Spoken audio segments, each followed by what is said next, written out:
évidemment, c'est pas un chien magique, c'est pas un GPS non plus, hein, on lui donne pas une destination où on mène, faut pas rêver, ça marche pas. Par contre, éviter les obstacles, ça c'est très naturel pour le chien, il le fait, il le fait très naturellement. Simplement il va le faire de façon suffisamment large et ample pour que lui et son maître puissent passer.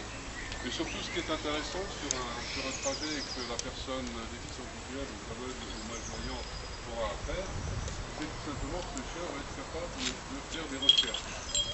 Donc on peut très bien se rendre, aller prendre le bus, on sait qu'on est près de l'arrêt bus, c'est quand même beaucoup plus simple. Ensuite, si en plus il faut vous montrer la place assise dans l'arrêt bus, c'est encore mieux. Vous trouvez la porte d'entrée du bus quand il est là, c'est très bien. Vous montrez le composteur, c'est excellent. Et vous redonnez une place assise dans le bus, c'est encore mieux. Donc toutes ces choses-là, le chien sait le faire. Donc là, je vous ai donné l'exemple du bus, mais ça peut être, ça peut se situer n'importe où. Ça peut être dans une gare, ça peut être pour prendre le train, ça peut être pour aller acheter votre baguette, pour aller chez votre médecin. Donc toutes ces recherches, le chien est capable de les faire pour la personne qui s'en sert. Évidemment, avant d'arriver à ce niveau-là, il n'y a pas que la formation du chien, qui elle va durer environ 2 ans. Il y a également la formation de la personne qui veut utiliser le chien. Donc tout le monde sait ce que c'est que la locomotion. Donc nous nous chargeons également de mettre les personnes qui ont un chien à un niveau de locomotion suffisant pour pouvoir se déplacer en sécurité avec le chien. Alors on peut le faire directement avec notre instructrice de locomotion.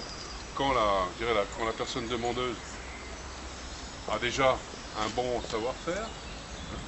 Par contre, si vraiment le demandeur est complètement débutant dans l'affaire, on va l'orienter soit vers un centre de jour, comme le centre Claire à Nancy ou un autre centre sur Strasbourg, ou alors si vraiment il y a beaucoup de travail, si on part de très loin, on peut orienter les gens vers l'hôpital Sainte-Marie à Paris, où là, elle va recevoir les fondamentaux du déplacement, et ensuite, nous reprenons la main, et c'est notre instructrice de locomotion qui va se charger de transférer les acquis de la formation de base au domicile et dans l'entourage de la personne. Donc voilà un peu comment ça se passe. Donc tout le monde peut faire une demande de chien. Évidemment, on va demander quelques précisions. Il faut quand même être capable de marcher quelques heures par jour sans se mettre en danger. On va également demander un peu un état ophtalmologique du demandeur. C'est surtout important pour nous, pour les personnes malvoyantes, pour non pas dire oui ou non. Hein, on n'a jamais dit non parce qu'une personne avait une acuité visuelle, au contraire. On va se servir de ce niveau d'acuité visuelle pour former la personne. C'est une information pour nous. Évidemment, si quelqu'un arrive avec 2 dixièmes, on va lui dire non, écoutez là, c'est pas la peine. Hein, vous pouvez vous débrouiller tout seul avec de la locomotion. Et ce qui est nouveau aussi, c'est un examen ORL, donc non pas pour écarter les personnes qui auraient besoin d'être appareillées, mais ça aussi c'est une information qui est importante pour nous, pour préparer la bonne formation de la personne.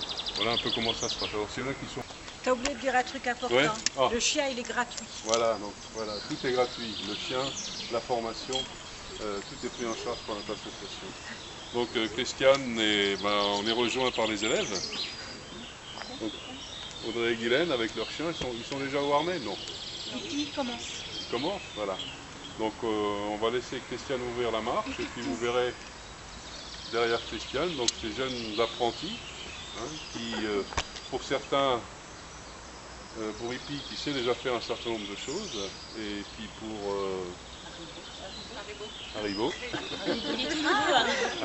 donc voilà, hein, il est doux comme un bonbon, qui lui est encore en formation, donc c'est Audrey qui va demander au chien, qui va diriger le chien. Hein. Et au fur et à mesure de son éducation, il va prendre l'initiative, il va prendre le relais, il va pouvoir faire les choses par lui-même. Donc on va démarrer d'ici. Hein, donc la première chose que vous allez voir, donc, je vous propose déjà de vous déplacer. Vous positionnez le long de l'allée vers la sortie. Ça vous permettra de voir comment le chien présente le passage piéton. Hein, donc l'arrivée au passage piéton, le chien s'assoit. Hein, ça veut dire attention, il y a un obstacle descendant. Il va prendre le passage piéton dans l'axe. représenter le trottoir en face, donc en marquant un léger arrêt. Puis on va se diriger vers la porte de la médiathèque. Et là, Christian nous attendra et on fera le reste de la démonstration. Faya, à droite. Allez, à droite. Partons. En avant. Allez, à droite. À droite, Christian, tu attends là. On va positionner les gens des deux côtés. D'accord. Vers la porte. Allez, Faya, donne-moi la porte. Ici, c'est une barre. Normalement, ça devrait se présenter. Voilà, on cherche. On cherche la question, c'est là, on sait toujours où elle est. Mais tout à fait c'est un objet qui sert à améliorer la c'est une prise d'escalier. Donc évidemment, l'escalier, les marches, c'est ça pour le chien, c'est facile à reconnaître. Donc là, vous allez voir comment le chien va gérer ça. Donc il va monter la première marche. Pareil, en marquant un temps d'arrêt sur la première marche. Ensuite, on peut prendre la volée d'escalier sans problème. Stop, j'ai changé d'avis. Donc voilà la descente de l'escalier. Donc la chienne se positionne près de la première marche et s'assoit. Quand le chien s'assoit, si vous faites attention, ça descend. Sinon, quelquefois, il faut aussi me montrer une rampe. Si elle rampe, elle va passer son... Donc dans le métro, dans les endroits très encombrés avec beaucoup de personnes, au lieu de demander l'escalier, on peut demander la rampe. Allez, Faya. Là, la chienne va pointer la rampe de l'escalier. Donc voilà, donc monter et descendre l'escalier, donc c'est toujours la première marche qui est signalée. Marche montante ou marche Faya, descendante. donne-moi l'ascenseur. C'est mieux que les escaliers quand même. Allez, donne-moi l'ascenseur. Donc là, donne-moi l'ascenseur, en principe, on doit positionner sa tête sous le bouton d'appel. Voilà, ça marche. Ah non, viens, j'ai changé Donc d'avis. elle connaît pas. On va de l'eau. Voilà. De ce que font les chiens, donc évitement d'obstacles, de trouver des trajectoires. Ça, on va dire, c'est tellement rapide, c'est tellement dans la foulée du déplacement du chien qu'on a du mal à l'apercevoir. Enfin, vous avez vu que Christian n'a touché aucun obstacle, n'a bousculé personne. Donc le chien choisit toujours le passage le plus approprié. Et surtout, il va pouvoir réaliser les recherches qu'on lui demande. C'est ça qui est essentiel pour une personne privée de la vue, c'est de trouver tout ce qu'elle a besoin de trouver, parce qu'il faut oublier qu'elle se déplace en autonomie complète. Il n'y a pas quelqu'un à côté pour lui dire le passage piéton il est là, la porte elle est là. Non. La personne qui se déplace avec le chien et le chien, ils sont capables de se déplacer en toute autonomie. Donc ça suppose bien sûr de connaître le trajet, savoir prendre ses repères sur le trajet. Si on va toujours acheter sa baguette au même endroit, si on se rend toujours chez le même médecin ou chez le même coiffeur, le chien va pouvoir identifier certains parcours et y aller sans qu'on lui donne d'instruction. Mais au départ... Comment il fait la différence entre une porte et un ascenseur? On lui a demandé où une porte ou un ascenseur. Comment il nous mène à l'ascenseur? Parce qu'on lui a demandé. Oui, mais il reconnaît les portes d'ascenseur ont toujours la même tête. On sait les identifier. Une porte de bus, une porte de train, c'est toujours une porte. Pour lui, la porte, c'est un endroit où il peut traverser, où il peut avancer. Et évidemment, si vous lui demandez une porte et il n'y en a pas, au bout d'un moment, il va vous montrer un truc.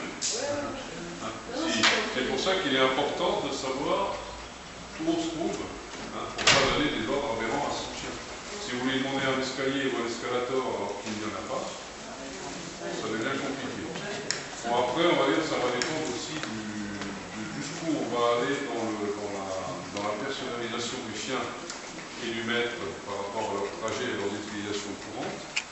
Pour certains chiens qui font beaucoup de trajets très différents, dans beaucoup de situations différentes, comme le fait Christian, quand elle est dans un endroit, elle sait qu'il y a des escalators, des escaliers ou un ascenseur, elle demande simplement à son chien, cherche, monte. Et c'est le chien qui choisit. Et elle prend tout le temps l'escalator. C'est là le choix. Elle monte l'escalier, elle monte dans l'escalier. Mais bon, ça demande déjà une bonne pratique, une bonne habitude, une bonne formation, mais c'est de l'ordre du possible. Alors le chien, évidemment, est autorisé à accéder à tous les endroits ouverts au public, excepté les endroits où on travaille avec de la nourriture et les endroits où on donne des soins. Donc les salles d'attente des hôpitaux et des médecins sont autorisées, les salles de soins non. les restaurants sont autorisés, les chiens, c'est aussi interdit aux clients. Alors évidemment, il y a les endroits où il vaut mieux éviter d'emmener son chien, même si c'est autorisé. Je pense à les piscines. Un chien n'a rien à faire dans une piscine. Moi, je vais jusqu'à l'accueil, je suis dans une salle de sport, je fais l'aquagym. À l'accueil, elle a un tapis. J'enlève le harnais, j'ai dit, on peut la caresser, mais on ne lui donne pas à manger. Apparemment, ça a l'air de bien se passer. Et je vais faire le sport toute seule. Et après, j'arrive. Il y a un autre endroit où il vaut mieux éviter d'aller avec son chien, c'est au zoo. Le zoo, c'est pas trop un endroit pour un chien, surtout près de chez les fauves.